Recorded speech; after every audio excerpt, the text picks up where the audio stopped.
Hello, superheroes. I hope you're ready to go over Thursday's work. Let's get started. All right, so the first one here is recalling information. Let's see if I can find my tools.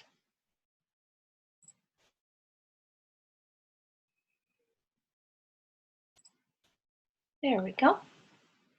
So, one part of being a good reader is being able to make connections between what you read and what you already know as you read.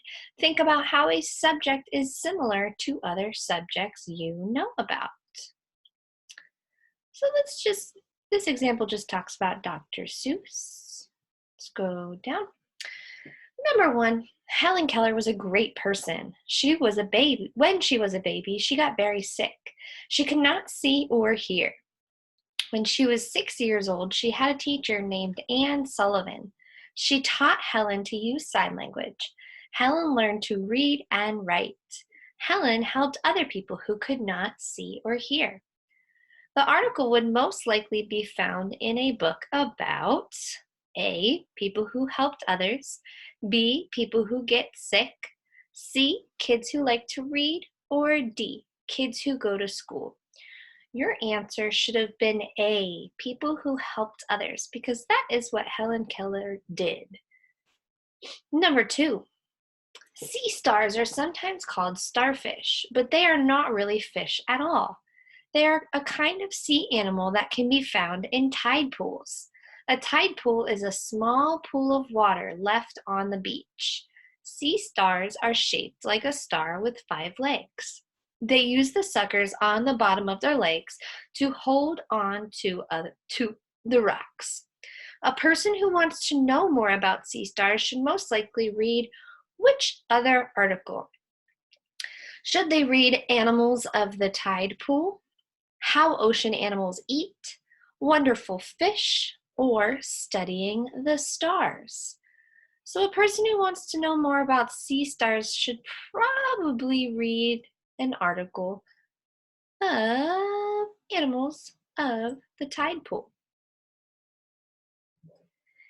It also depends, you may have marked D for this one, Studying the Stars. It depends if it's talking about the sea stars or if it's talking about the stars in the sky. Because if it's talking about studying the stars like sea stars, you would definitely read that one. However, if it's talking about the stars in the sky, that wouldn't really help you with the sea stars. So you could have marked both, since it doesn't specify. Number 3, polar bears live in very cold places. Their skin is black under their fur. Their white fur helps them blend in with the snow around them. Each hair is really clear, but it looks white when the light hits it.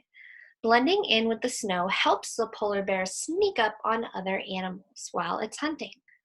Which of the following is most like what is described in the passage? A bear picking berries to eat, a frog jumping into a pond, a rabbit running through the snow, or a striped tiger hiding in the tall grass. So we were talking about in the passage that it blends in with the snow with its white fur. So we're going to find the one that has it blending in, right? So a bear picking berries to eat, does that talk about an animal blending in? I don't think so. How about a frog jumping into a pond? No, doesn't talk about blending. A rabbit running through the snow? No. You should have marked D, a striped tiger hiding in tall grass, because the tall grass kind of acts as his camouflage. Do you remember that word camouflage when we went over blending in with things and all of those different animals that blend in? Excuse me. Number 4, how to play tunnel tag. 1, choose one person to be it. That person will try to tag the other players. When you get tagged, stop running and stand with your legs apart.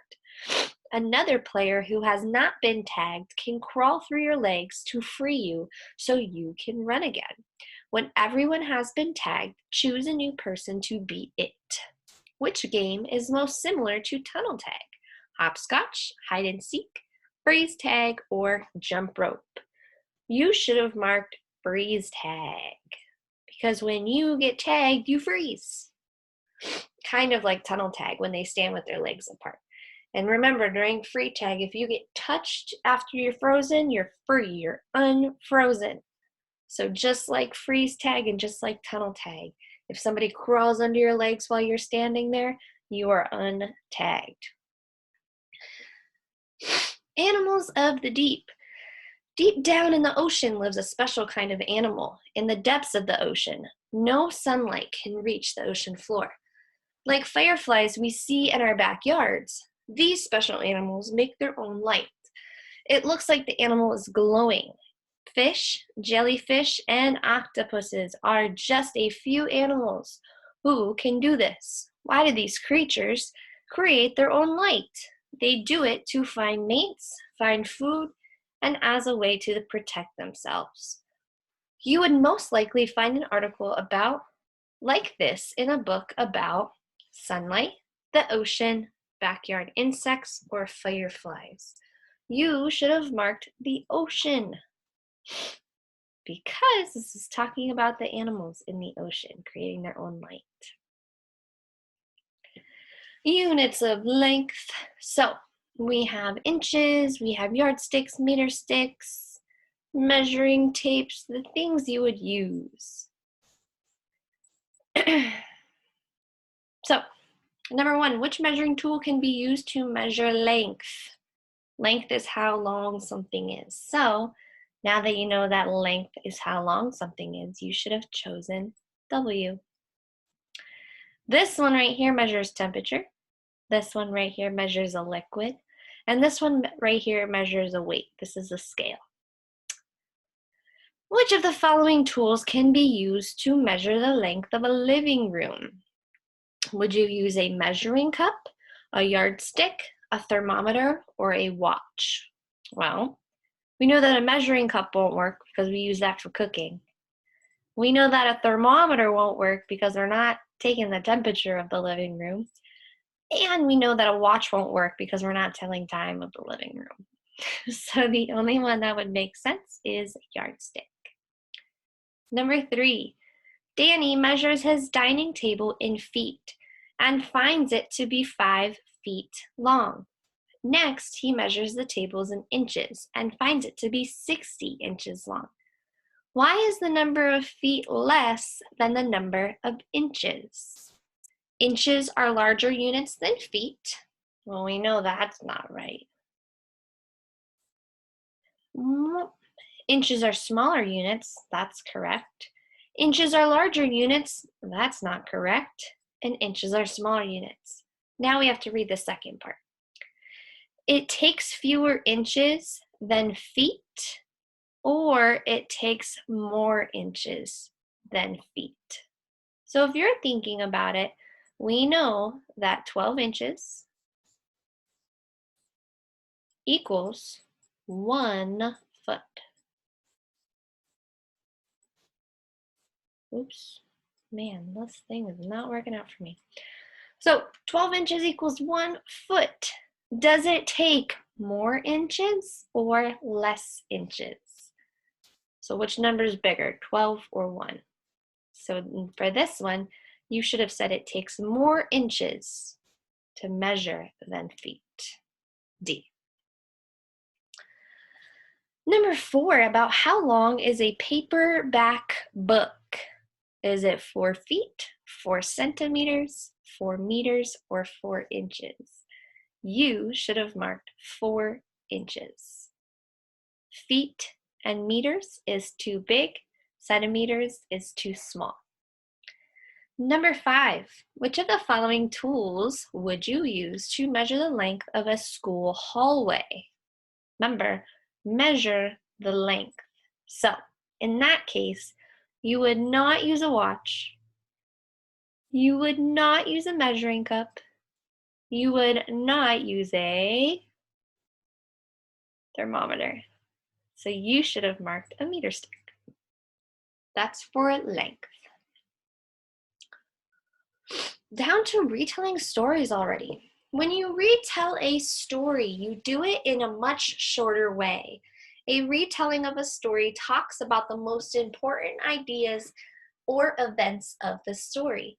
It does not tell everything that happens in the story. A retelling of the story means a summarize, using only the key events. So this is kind of like when we go over our open court books and I ask someone to summarize a page.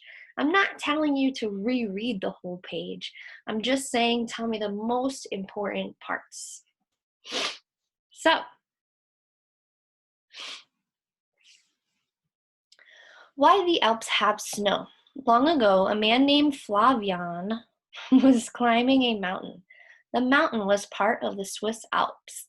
These mountains were brown and grassy. Flavian missed his home in the north. I wish snow would fall from the sky, Flavian said. Flavian did not know that a magical rock was next to his head. The rock did not want to see Flavian sad. The rock exclaimed, I will grant your wish.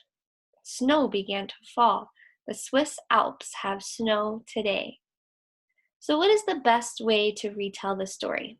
Flavian climbs a brown and grassy mountain in the Swiss Alps. He feels sad, snow falls while he is in the mountain. Maybe.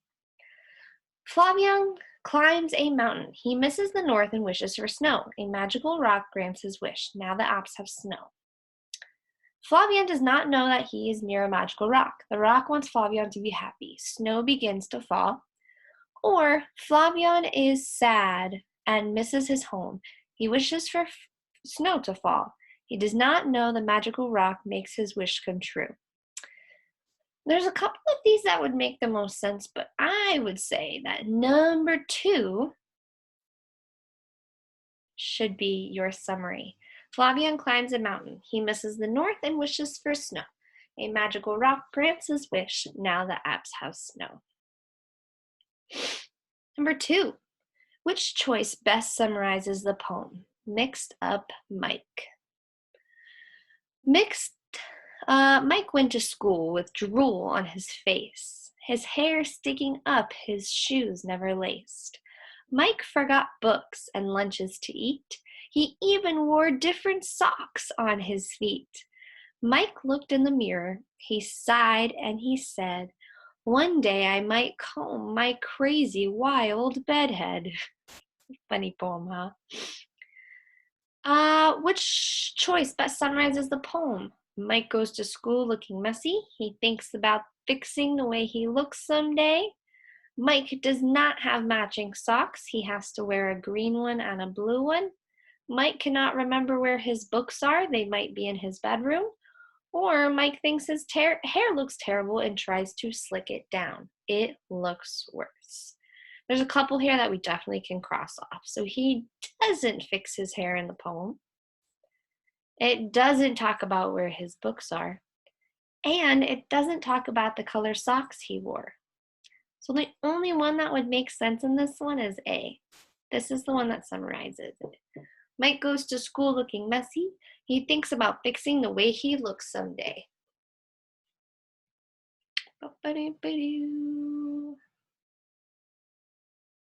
All right, number 3. It was Christmas morning, and Raoul and Mike woke up early to look at their presents. They went into the living room and looked at all of the presents under the Christmas tree. I hope Mom and Dad wake up soon, Mike said. Suddenly, the boys heard a noise behind them. They turned around and saw a man with a long white beard wearing a red suit. Santa Claus, the boys said. Which summary is the best summary of the story? 2 boys missed their parents on Christmas Day. 2 boys saw Santa Claus on Christmas morning. 2 boys saw Santa Claus at the store one morning. Or 2 boys found a lot of birthday presents one day. Well, we know that they didn't find the birthday presents. We know that they didn't see Santa Claus at the store. And we know that they didn't miss their parents. They were just sleeping in their bedroom. So, 2 boys saw Santa Claus on Christmas morning. Number 4.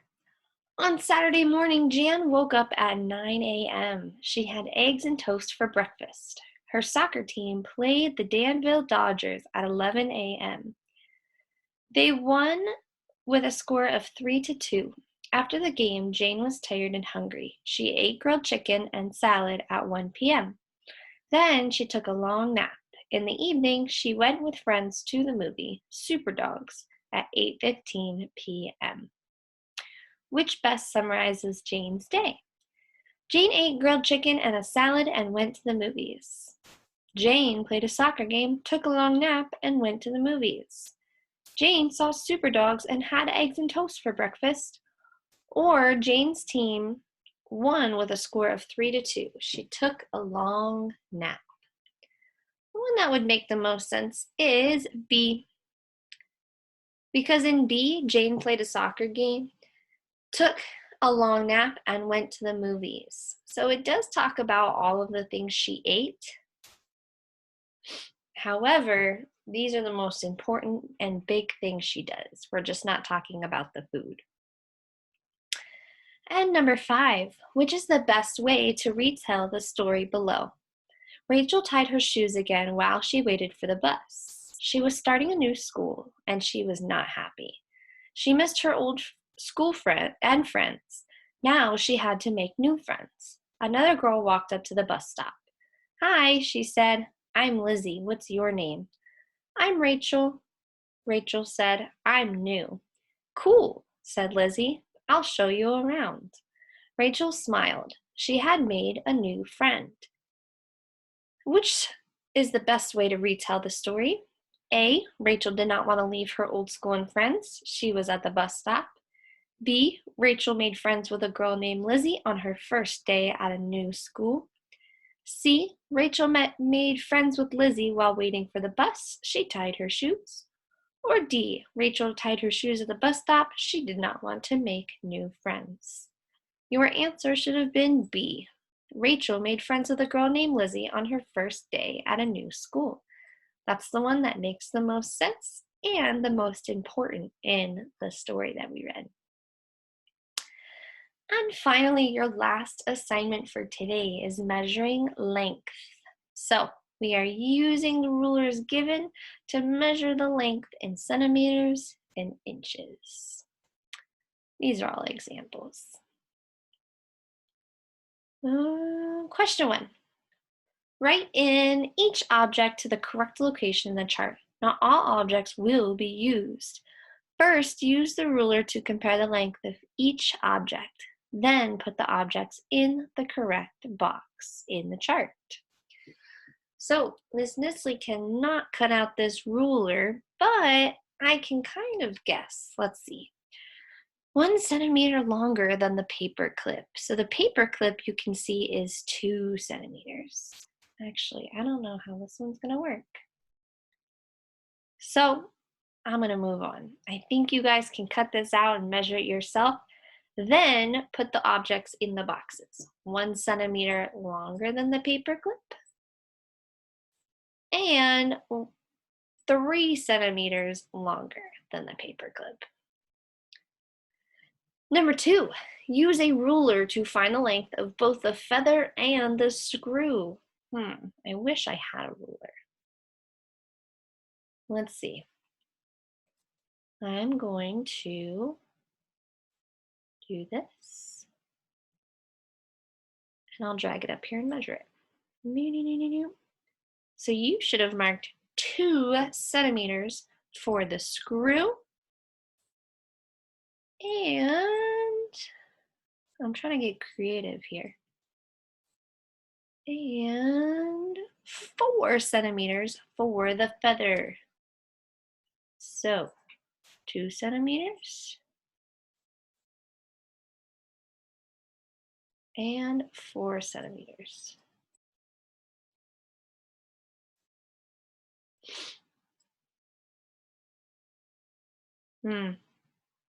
Well, you know what? I don't think that one's going to work